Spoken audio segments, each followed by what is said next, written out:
time of schedule. So the procedure is always examining what happened in the past and also gearing towards the present. So there's no mention of after the evaluation, are you still obliged? No. So that is what I mentioned earlier, that the court will mandate the expert to have a time frame, and the evaluation is based on the time allotted to the expert. And so after that, we do not know if the client, the defendant, or the perpetrator is still doing malingering or faking. Right now, we will be discussing detection strategies, namely testing, observation, interviewing, and having a base rate comparison. So our detection strategies are all multi-method, and then standardized and reliable, as well as it examines the symptoms and the targets and cross-examine it with the response patterns of the person.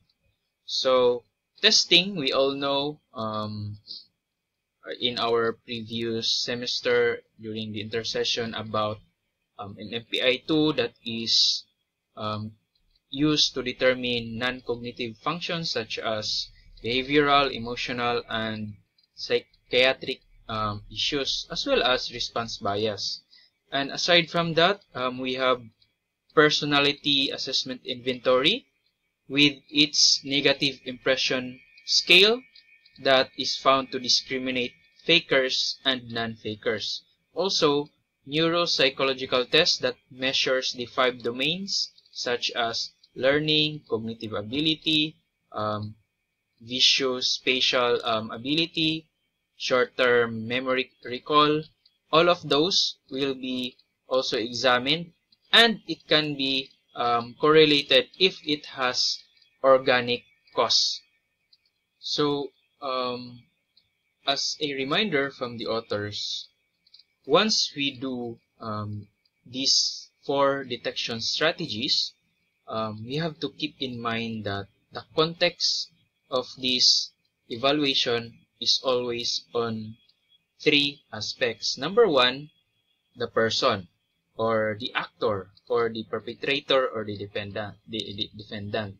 Second is the person acted upon, meaning the person that who filed the case, and also the overall context of the deception.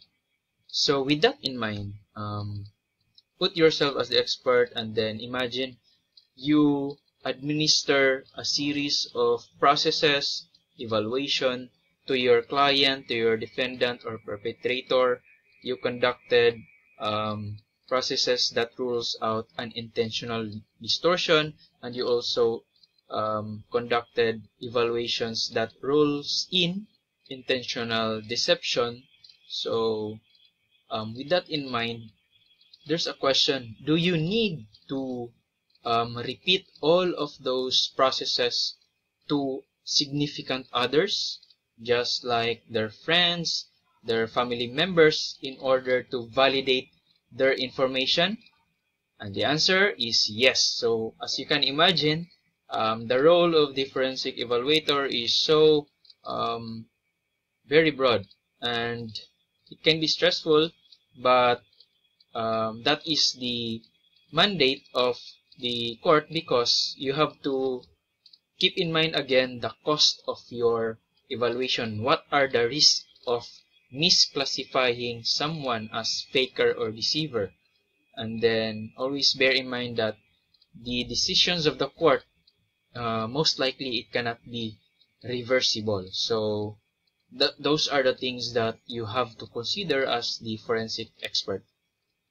Okay, so in the slide, you have to gather all your database of information, such as reported history, medical records, what are the presenting symptoms before and after the neuropsychological deficit in functioning, as well as the responses in psychometric test, as well as the information from interviews coming from significant others, all of those must make sense. The story must be evaluated as comprehensive and it makes sense. Otherwise, it can be concluded that there is a neurological lack of neurological fit.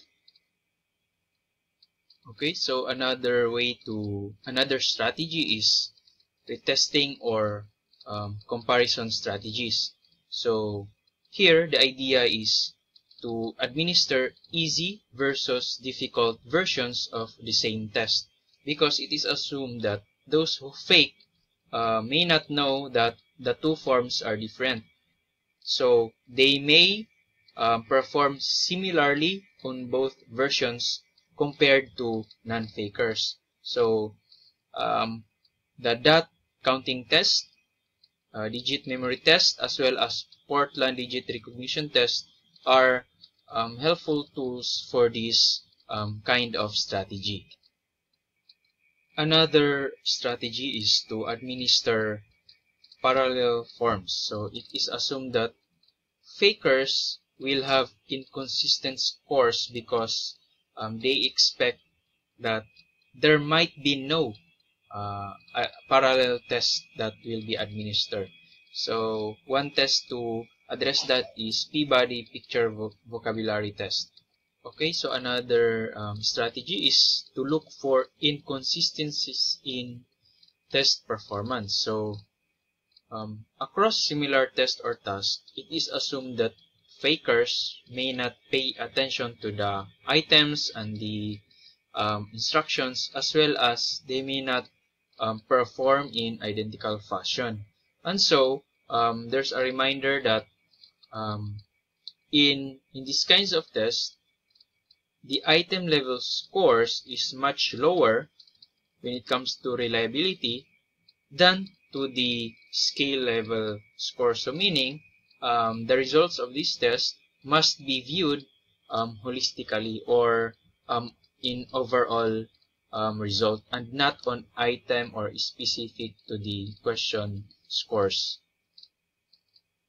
Also, under inconsistencies in test performance, the failure to show learning or even the presence of deterioration across repeated trial of tasks is considered to be faking. So, for example, in mirror tracing tests, these kinds of tests is like you have to draw a solid line in a very small space, and then there is an introduction of error and it will be counted. So there is faking if there is no improvement in the transfer of training. So from left hand and then to the right hand, if there is no transfer of training, there's no improvement in performance, there is faking. And also, if there is no improvement again in the trials, it also means there's no learning curve that appear. And if the total administration or of the test exceeds 5 minutes, then that is also indicator of faking.